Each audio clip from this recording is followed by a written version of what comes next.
Chilling tales for dark nights.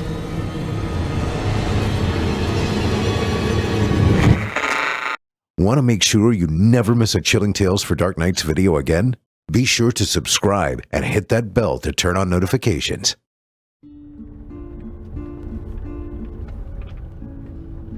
She left me. Of course she did. I'd have left me too.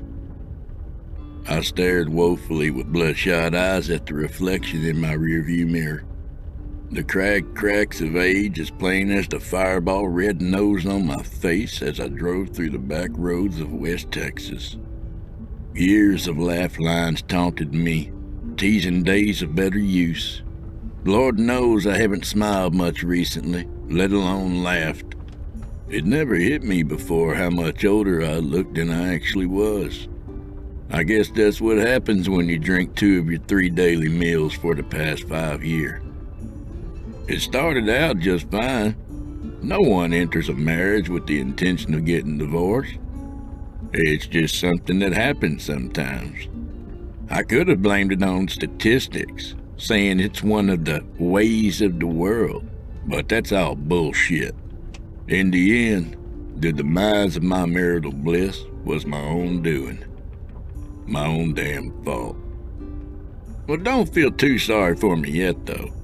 Even after all that's happened, the only thing I could think of was to go back to where the trouble all started, where the end began. Unfortunately for me, I had been not so kindly asked not to revisit most of the bars here in town. And sadly, if I had the chance to do it over again, I'd most likely do things the exact same way. As if by sheer will, a faded sign for a place called the Dry Diablo Saloon suddenly appeared over the cusp of the horizon. It wasn't much to look at, but the best ones never are. It doesn't matter what the place looks like as long as the drinks are priced right. The decor was akin to something out of the old pages of the Wild West. The bar stool wobbled almost violently against the worn seat of my Lucky Brand jeans. Or maybe it was just my head that spun as I sat and waited on the man working behind the bar. He was a confusing-looking feller. He stood there decked out from head to toe in western wear. His jeans were so goddamn tight that it made my own balls ache with sympathy. However, the mustache plastered across his top lip looked more suited for someone performing in a barbershop quartet. I didn't have much time to people watch as right then, a sudden flash of light beamed through the doorway, shining off the metal tips of the barkeep's shoes as he came around the counter. The glint assaulted my vision, forcing me to avert my eyes momentarily. By the time I turned my head back in his direction, he was only standing there motionless. A look of utter dread and terror was etched into his once cheerful facial features. 2 blue orbs widened fearfully at something I couldn't yet see while his jaw hung slack open, like a waiting bear trap on the forest floor. I repositioned my exhausted body, hoping to get a better view of what had haunted the man. In fact, the same effect had seemed to possess the entire bar. Patrons wore wide, elongated faces of horror. The only color left was on their overexposed, bulging irises. A cacophony of hushed murmurs soon defeated the silence that had absorbed the saloon. If I wasn't a more rational man, I'd have said that it looked like they were gazing upon the devil himself. However, all that stood before me was an elderly, weather-worn man. The top of his hat and face were just visible over the apex of the bat-wing doors I had just walked through moments before. But it wasn't until he threw them open with both hands that I had been introduced to the full picture of what everyone else had already been familiar with.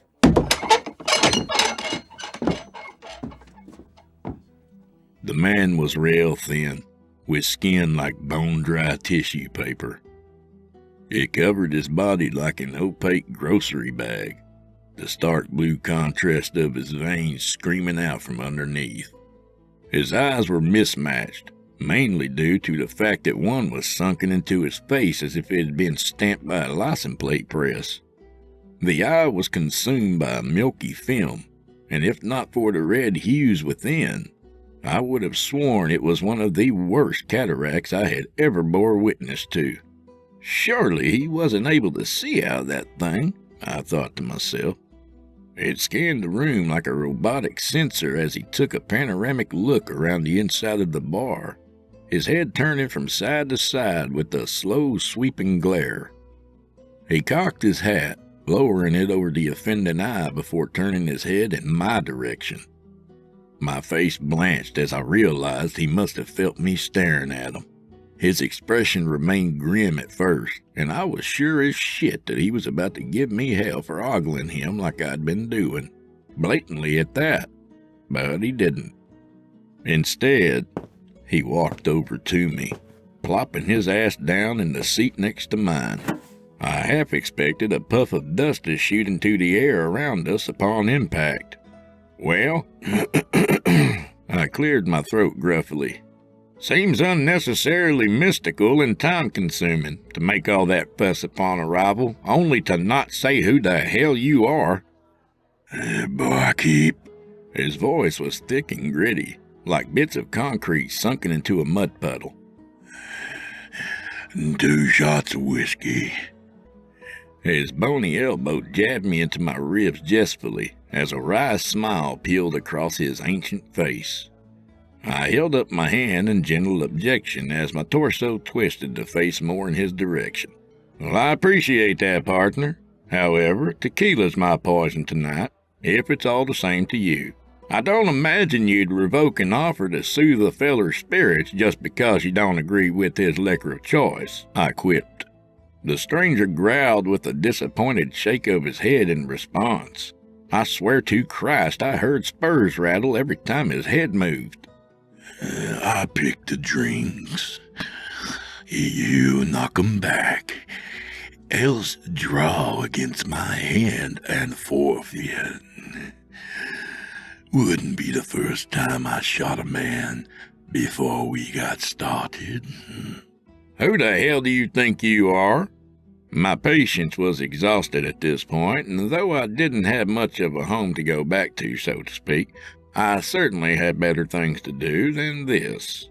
However, nothing could have prepared me for the speech that was about to unfold. His lips curled back as the words came forth.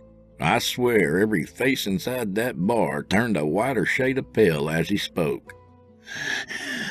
My name is Kriller Steele, and according to my death certificate, I left this world 6 years ago. I had something of what you'd call an alcohol problem. Still do, maybe. As if on cue, the bartender placed 2 shot glasses full of amber-colored courage down in front of us ceremoniously. Well, it was in that vein that I decided to break into a liquor warehouse. No one was supposed to be there, and definitely not get hurt. Of course, that didn't stop me from pulling the trigger, though. That poor bastard was in the wrong place at the wrong time. They tied me to the table there and poked me full of tubes. Lethal injection, they called it. Yet here I am, cursed to float between planes until someone takes my place. He raised his arm skyward and performed a slight twirl for show. Each and every face lost all pallor and color as his fingers pointed their way. And if I lose? I pondered playfully. I hadn't drunk enough to be in the state of mind to give his words much merit. Kriller snickered disdainfully, glancing down at his hip before answering my retort. They went a bullet to the head and chest.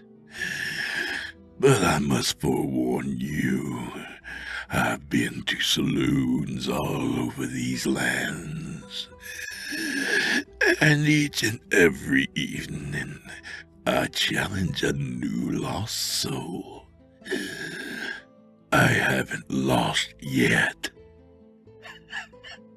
That hardly seems like a fair bargain, I countered, shoving the shot glass in his direction. I'm a devil for to drink, like any tortured soul. But you gotta be a fool, sir, to think I'd accept a bet that's already lost before it commences. I mean, what are you gonna do? Drink yourself to death? The ship has sailed on that, it seems, friend. Now please, let me get back to my drink and go about your way. He tossed his head back, his lips pulling tight over his piss-yellow teeth and jaw as he let out a long, dry laugh.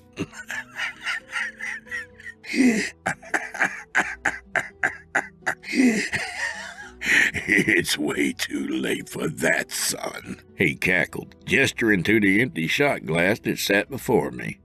Ain't no man that I can't be. You and me. All you can drink till midnight. Bar hop, set us up, please, friend. I want whiskey, rum, and gin. Kriller still tipped his hat as a dry, wicked laugh rasped through his bony lips.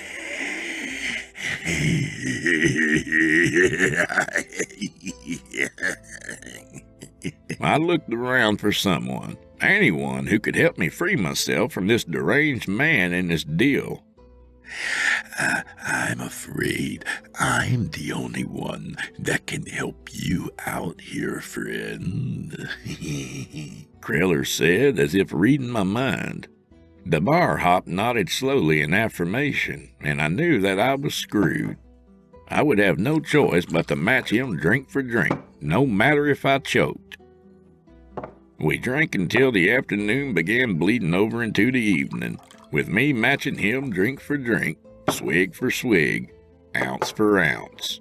Soon enough, it was 6 minutes to midnight, meaning the bony hand of death was fast approaching. In a swift flash of certainty, I knew what had to be done. And what's more, I knew I had to do it while I still had the faculties to do it right, make it real subtle, seamless-like. I made sure to grip the shots between 2 fingers, making sure to dip both into the whiskey swirling in the glass. To life! I roared as I raised my glass, giving him no choice but to do the same. I threw the whiskey down my throat, trying my best to ignore the burn that radiated through my nasal cavity and lungs. Determination won out in the end as my poker face prevailed, though I knew if I subjected myself to much more of this, I wouldn't live to tell the tale. The girl that sat before me poured the warm liquid into a bone-dry throat, and I imagined him suffering from a thirst that would never quench. However, I had something that he surely didn't have. As the very thought had brought the action, Kriller's eyes bulged as he swallowed the fateful shot. His rickety body reeled back, as if hit with the tsunami of punches and kicks. His breath rasped and wheezed as he struggled to keep breathing the air that he had no right to inhale anymore. You! He bellowed, and at the time I couldn't tell if it was a question, revelation, or accusation.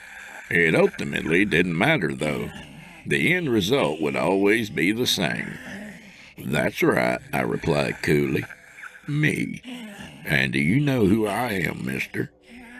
I'm the husband of a preacher's daughter, one who gave me his physical blessing in the form of a handshake, I continued as his body fell limp against the bar. I, sir, am a man whose union is protected by God and his disciples, in heaven and on earth. And it was true. My wife had left me. Hell, I'd have left me too. But she was still my wife. And sometimes, when it seems like a man's got nothing left to hold on to, the vows he made hold truer than ever. Kriller's body finished its descent to the floor, turning into nothing more than a pile of bones and dust upon impact. His femurs fell into the shape of a cross. How fucking poignant. They say that the adult body has 206 bones in total, but I swear that day, if I would have taken the time to count, I would have noted 666.